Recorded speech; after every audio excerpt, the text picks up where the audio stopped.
What's happening, folks? Geologist Philip Prince out in the lovely Appalachian Valley and Ridge for a day of geologic mapping. I'm going to take you from the bottom of Big Walker Mountain up here to the top where we are now. This mountain looks really cool with LiDAR imagery there. Follow this little stream valley all the way up to the summit. Show you what geologic mapping in the field looks like here in the Appalachians. Talk about the different rock types I'm looking at, what I'm going to do with the information I gather from them, and also going to talk about how you might apply that information in the real world, because even though this is just a pretty enjoyable thing to do, there's an actual reason for the work here. Before we head out to the mountain, got to play with the LiDAR a little bit and see right in the middle of the screen, you got 3 boulders right there. Well, you're looking at one of them right there in front of me. That's that one. Got a second one down here. I'm actually sitting underneath that one. They're pretty big. Third one over there, that's the third one. And they came from the big layer of sandstone that you see sort of in the background there. So not really interested in boulders today directly. It's more about the bedrock, but you know, just looking at features like this and appreciating how it all works and how it's all put together and how we can see it if we need to with tools like this today is really cool as well. But this is mostly an out in the woods on the rocks kind of day. So let's head to the bottom of the mountain and we'll show you what this looks like. All right, so it looks like we may be coming upon rock layer number 1, making our way up the mountain here. And it's not going to look like much, but this is sort of what geologic mapping is like in a lot of the forested Appalachians. So got a ways to go. Right down here in the creek, got really hard rock here. Sort of a funny, ragged, irregular surface on it. You can see it pretty well over there. And this is a rock type called chert. In some places, chert was heavily used by indigenous people to make tools and arrowheads. Not this chert. It's not really good for anything. It's an awful kind of fractured, irregular, broken, chunky rock. Really, as far as we're concerned for geologic purposes, it's just kind of a marker layer because it is the start of the big sequence of sandstones that I'm going to be walking across, going up to the top of the mountain where this video kicked off. Now, what I'm going to do here is, if I can find a well-layered exposure of the chert, I am going to take note of really how it sits in the landscape. How do the layers run across the surface of the ground? What direction are they tilted? They're tilted like you see the book here. They're actually tilted back downhill. Record that in the notebook here and make that sort of the beginning of my day of data recording. As we go further, we'll get more and more points of information like that, and ultimately we'll put them all together into what is a pretty useful picture of what this mountain looks like inside, and also what's under the ground way out in the valley there, which is kind of an interesting story itself. On the way up, don't know how far we've climbed so far. plenty more to go. There turns out to be quite a bit of sandstone exposure in the creek here, and a difference between the Appalachians, as you can see here, and a lot of settings out west. You know, there's forest on stuff here, so you don't see rock all around you. The creeks are usually pretty good. Sometimes you have to look for it, but hey, who could ask for anything more than this, at least in this part of the world? Beautiful outcrop, tilted sandstone layers. If you step back here, see that the layering tilts downhill. The water is essentially flowing across a single layer. And if you step back, both the side of the mountain and the layering are tilted in a fairly similar fashion. And you see that quite frequently on the particular ridge I'm on right now. So what am I going to do here? Well, I'm going to take a compass measurement of what we call strike, which is essentially a way of saying that this layer of rock runs northeast in a particular direction. And then I'm going to put a tool on here that's going to tell me how steep the layer's tilted, and I'm going to add that to all the data I've collected already. And that's what we're going to keep putting together and sort of put together into a little model drawing up at the top of the mountain. This is good stuff here, though. what I'm particularly interested in, of course, is what the rock is and how it's tilted. But you can also see that this sandstone has very nice orderly fractures or joints in it. Talked about that in a recent video. We don't work as much with that here in the valley and ridge. We're particularly interested in the orientation of the layering, but this is data that'll be recorded as well because it could have something to do with what you might find underground in other locations. So we'll write this one up. Keep rolling. All right, so up and away here. Making pretty good progress. Forest is not too bad here. Of course, a big difference between Appalachian geology and the work you might do in a lot of places out west is everything's got a forest on it here, which obscures a lot of the rock and can make moving around pretty tough. Catch it earlier in the year like this when the leaves are off tends to make things a little bit easier. And hey, we're doing pretty well in terms of finding good rock outcrops to take measurements on. Very nice example here. This one will do quite nicely. Take a look at some of these pieces coming down the mountain. They can tell you some interesting things as well.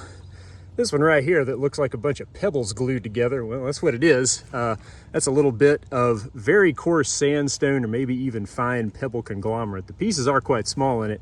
You don't see that too much on this mountain. It's kind of interesting to see that piece right there. And probably the most interesting part of it is it tells you what these rocks are. They're old sediments that would have been deposited in an ocean by water. They were deposited underwater and buried under huge amounts of additional sediment before being wrinkled and folded and pushed up and eroded into the mountain that we're climbing up today. So kind of a cool story.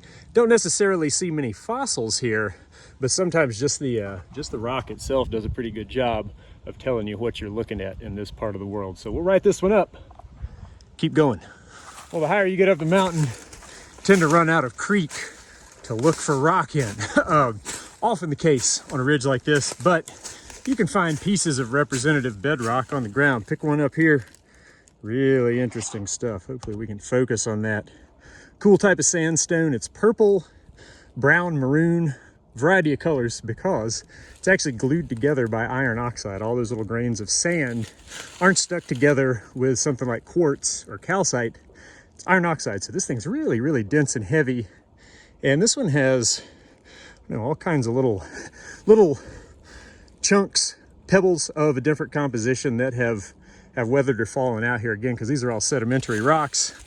They're made of sediment particles that piled up in an ocean basin quite some time ago. So in terms of interpreting what you're actually looking at, you have to look at it through that lens. Hopefully we can see some of this purple or brown stuff. It's called the Rose Hill Formation. Hopefully we can see it in outcrop before we get to the top of the mountain. Interesting stuff. Offers a very nice contrast to the layers we're going to see right at the summit. Well, the Rose Hill ain't going to happen. We're going to have to rely on a nice boulder here in a power line right away. But hey, sometimes you can't complain about the view you get in a spot like this. I was actually on top of that mountain yesterday, right around this time. Wow. There it is. Good old Rose Hill. In this case, there's all kinds of weird little sediment grains packed in there. Tends to be a somewhat variable rock type. And like I said, it's one that it's really cool to see it in good natural outcrop, but a lot of times you need a larger mountain face than this one. You need to be, like I said, closer to a bigger river. Things get a little more scoured on the slope, and that sometimes will give you good exposures of that rock unit, but wasn't meant to be today. We'll run it to the top of the mountain here, enjoy this open space, and try to put all of this together. All right, so what do you do with this information? I mean, this is a pretty cool thing to do with your time, but is there any purpose to it? And the answer is yes, there absolutely is. One of the best examples has to do with groundwater. If we were to draw ourselves out kind of a model here of the mountain we just walked up, end up with something like this. We're gonna have a valley area out there in front of it, and what you see is the mountain is really just where some of those hard sandstone layers are intersecting the the ground surface. And in fact, you can usually see them literally like running along the face of the mountain. Sometimes you get these almost like triangular shapes that we call flat irons. The way that those layers run, that's what I talked about when you're trying to figure out how the layer kind of trends across the ground surface. In a place like this, that tends to be pretty obvious because the mountain ridge there sort of follows that line. What you're really interested in is how steeply these layers tilt. Why? Well, imagine you live out here in the valley, got your house here, nice fire in the fireplace, whatever. Underneath your house, at the ground surface, you're gonna see shale bedrock. Talk about shale quite a bit on this channel. Shale does a lot in terms of how the landscape evolves. It also does a lot with structural geology, but you usually do not like groundwater that comes out of it. It doesn't taste too good. It tends to have a lot of iron in it. Sometimes it's very sulfurous. It's usually not desirable. And in fact, a lot of people that have shale under their houses, sometimes they drill hundreds of feet and they end up still buying all of their water because it's so bad. Well, in this case, we've got we'll label it here. That's going to be our first sandstone layer that we saw walking up the mountain. It comes and goes down underneath that shale in the valley. Say you start drilling your well here from the house and you go down a certain distance, you're still in this shale and say, man, I don't know, don't want to spend any money on this, forget about it, we'll just start buying water. Well, if you just drill it a little bit further, you could get down into that sandstone layer, which would produce some really nice, tasty, high quality water. What's a little bit further? It actually all depends on how these layers tilt. Most of what we saw here was 20 or 30 degrees, so they tilt pretty gently. So you could actually be pretty far away from the slope here and still get down there and reach what you're after pretty easily.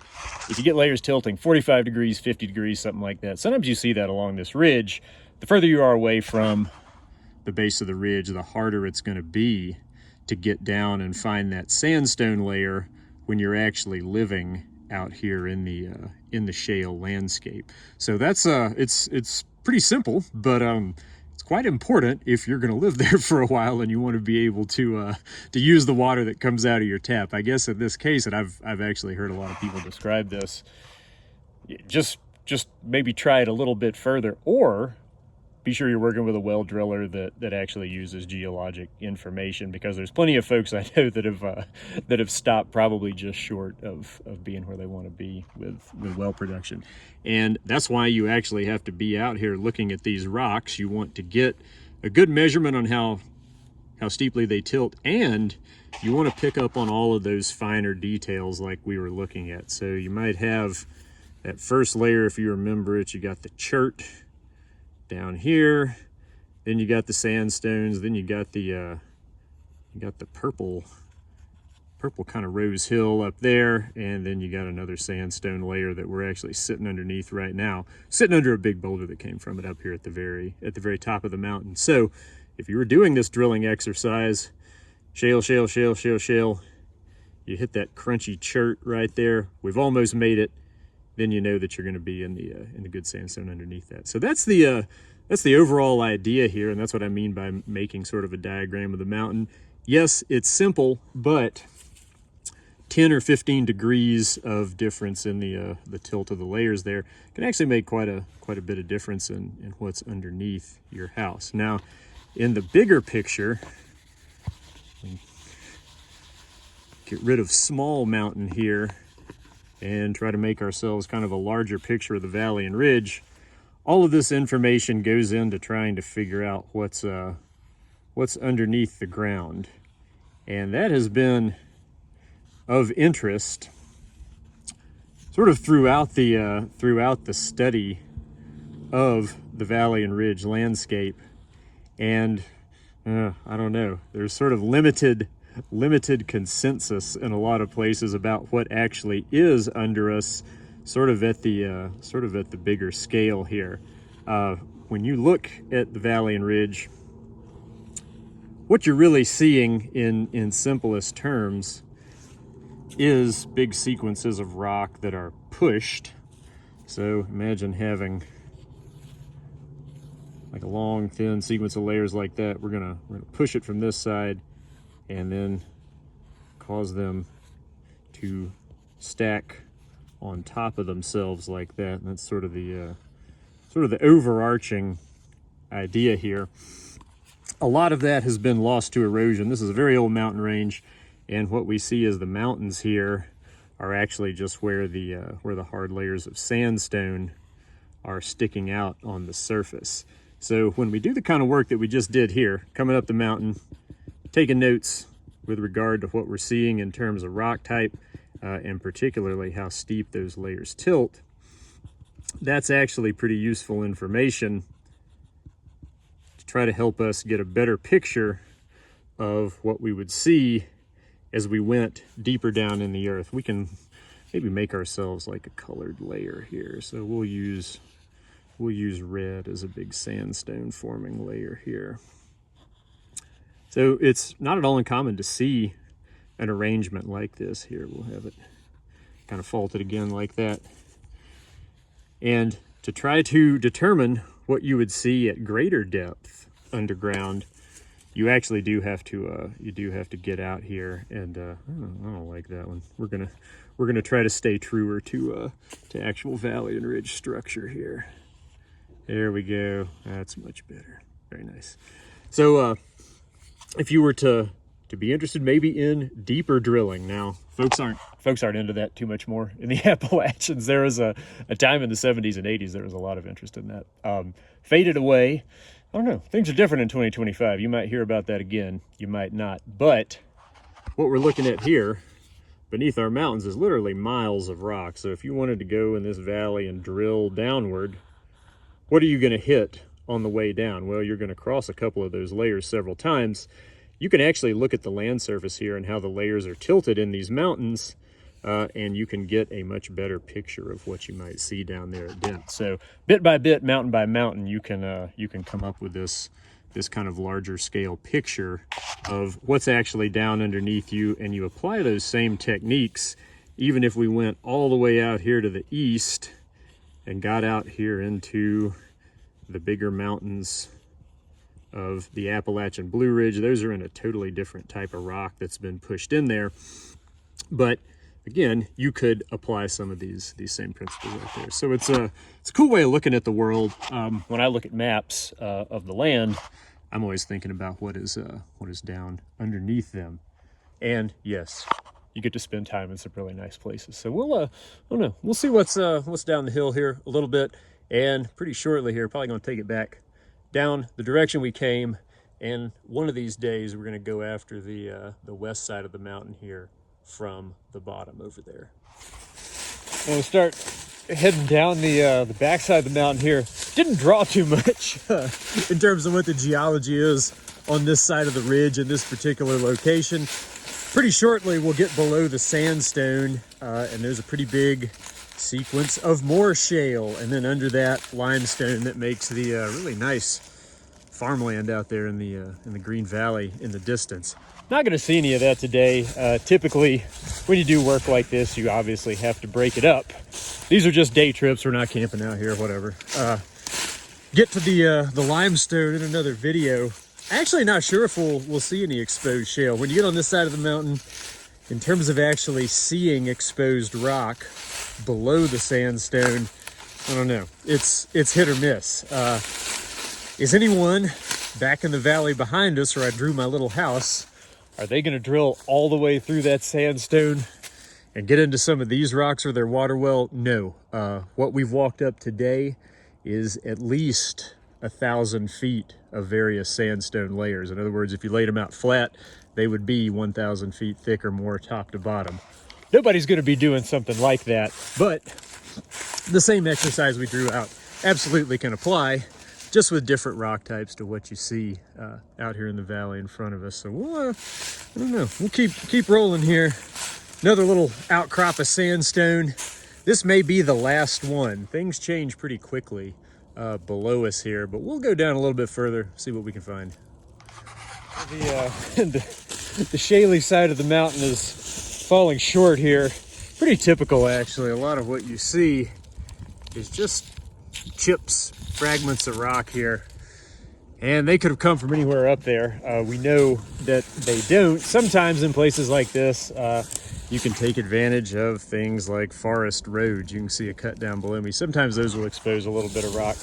But between field work and LiDAR and being in the right place at the right time, you can put together a remarkably complete geologic picture just out of the forest like this. You don't need somebody excavating all the way across the mountain or something like that.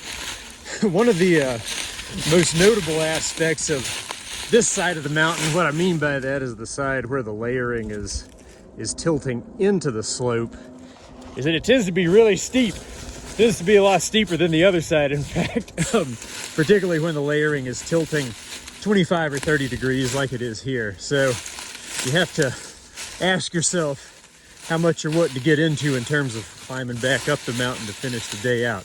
Not going much farther here. I think we're pretty shortly gonna try to make arrangements to do another day coming in from the bottom down there.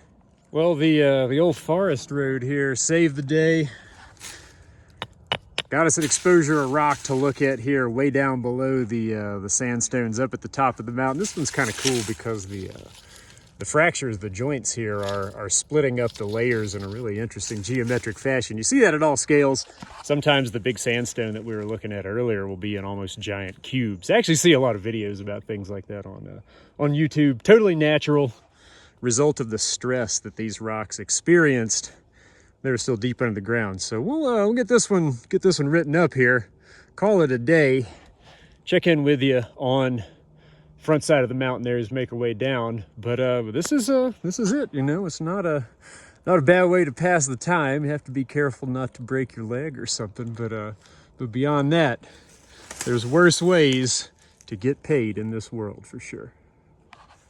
All right, well, on the way down here, making good progress, but if you look down at the ground, it ain't always easy.